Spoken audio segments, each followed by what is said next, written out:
Mabuk pertama kali adalah mabuk yang paling memusingkan. Jatuh pertama kali adalah jatuh yang paling menyakitkan.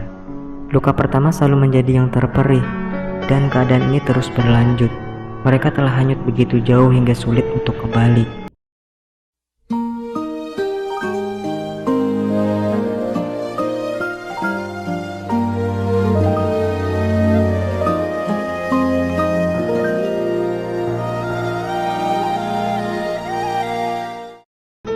Kais adalah nama anak itu, nama yang diberikan orang tuanya pada hari ke-15 kelahirannya. Di hari ke-14 kelahirannya, bayi itu telah menyerupai bulan purnama dengan segala keelokannya, memancarkan cahaya ke seluruh permukaan bumi dan mempesona semua mata yang memandangnya. Kais adalah lelaki itu.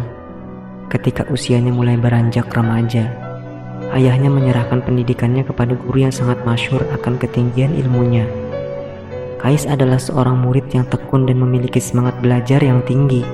Kais sangat unggul dalam membaca dan menulis. Ketika ia bicara, lidahnya akan menyebarkan mutiara-mutiara kearifan. Betapa menyenangkan bila mendengarkannya bicara. Namun kemudian, sesuatu yang sungguh tidak pernah diduga pun terjadi.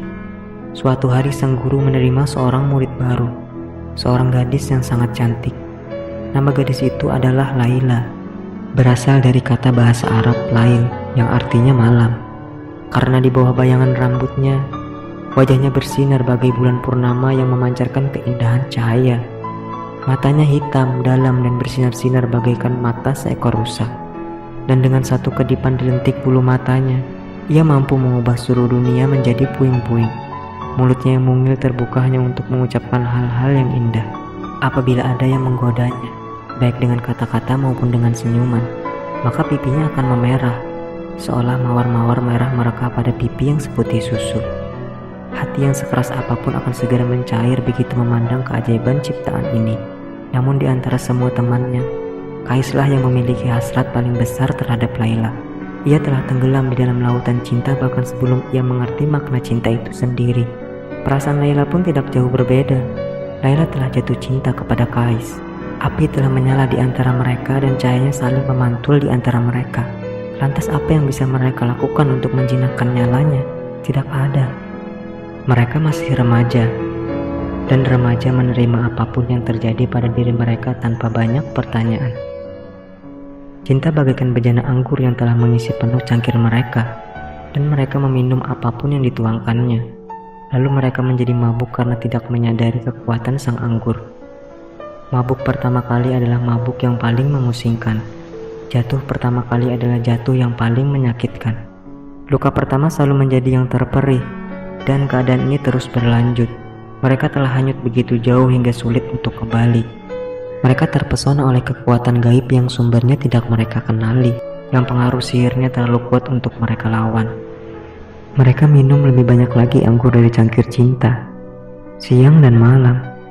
Semakin banyak mereka meminum, mata mereka menjadi buta dan telinga mereka menjadi tuli terhadap dunia di sekeliling mereka. Kais dan Laila telah kehilangan diri mereka dan saling menemukan satu sama lain. Orang-orang berkata bahwa cinta pertama adalah yang terindah dan kenangan kebahagiaannya tidak akan pernah mati. Bagi Kais dan Laila hal tersebut benarlah adanya. Bagi Kais, Laila bagaikan sang matahari yang terbit ke dalam cakrawalanya. Dengan keindahan dan kemilau yang tiada bandingnya, semakin hari ia bersinar semakin terang, menyinari tidak hanya kehidupan Kais, tapi juga kehidupan semua orang yang beruntung bertemu gadis cantik itu. Namun bukankah semua begitu keadaannya? Tak ada satupun yang abadi.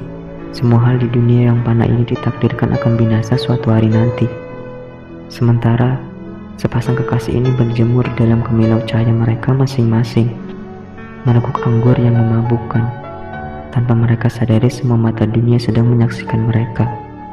Apakah orang lain tahu yang tengah terjadi antara Kais dan Laila? Tidakkah orang-orang melihat curi-curi pandang dan tatapan sembunyi-sembunyi yang berlangsung di antara mereka berdua? Mampukah orang-orang membaca isyarat tersembunyi dari cinta rahasia yang mengikat hati mereka berdua? Siapakah yang tahu tentang cinta mereka? Seberapa banyakkah mereka tahu? Tidak ada yang dapat menjawabnya. Sampai suatu hari, di pasar sebuah bisikan terdengar, Kais dan Laila sedang jatuh cinta. Sebuah kabar buruk, orang bilang dapat menyebabkan sebuah kerajaan runtuh. Dan segera desas-desus tersebar ke seluruh kota. Perlahan-lahan sepasang kekasih ini mulai menyadari betapa butanya mereka selama ini. Orang-orang telah melihat mereka berdua, mendengar mereka bercakap-cakap, melihat mereka tertawa-tawa, dan mereka di dalam kepompong cinta mereka sama sekali tidak menyadari hal itu. Tirai telah terkoyak, dinding telah runtuh, dan kinilah saatnya untuk berbuat sesuatu, untuk menyelamatkan diri dan melindungi cinta mereka. Kais dan Layla berusaha untuk tidak memandang satu sama lain dan mengunci rapat bibir mereka. Namun cinta yang telah terlepas ke alam bebas tidak dapat disembunyikan lagi. Kehati-hatian tidak dapat membungkam sebuah hati yang terbelenggu oleh keindahan sang kekasih. Apa yang dapat dilakukan Kais? Jiwanya adalah sebuah cermin bagi kemilau cahaya Layla. Bagaimana mungkin ia dapat menyembunyikan kemilau itu? Layla bersinar di dalam dirinya bagaikan matahari siang di langit yang cerah. Bagaimana mungkin cahaya benderang seperti itu dapat disembunyikan? Bagaimana mungkin ia dapat berpaling, bahkan untuk sedikit pun, dari satu-satunya hal yang memberi arti dalam hidupnya? Hati Kais sudah tidak dapat dikendalikan. Sekuat apapun ia mencoba untuk menyembunyikan cintanya terhadap Layla, ia akan gagal dengan menyedihkan. Bersama Layla dia akan merasakan sakitnya anak panah gunjingan orang-orang. Jauh dari Layla, pedihnya perpisahan menusuk hatinya bagaikan sebuah belati.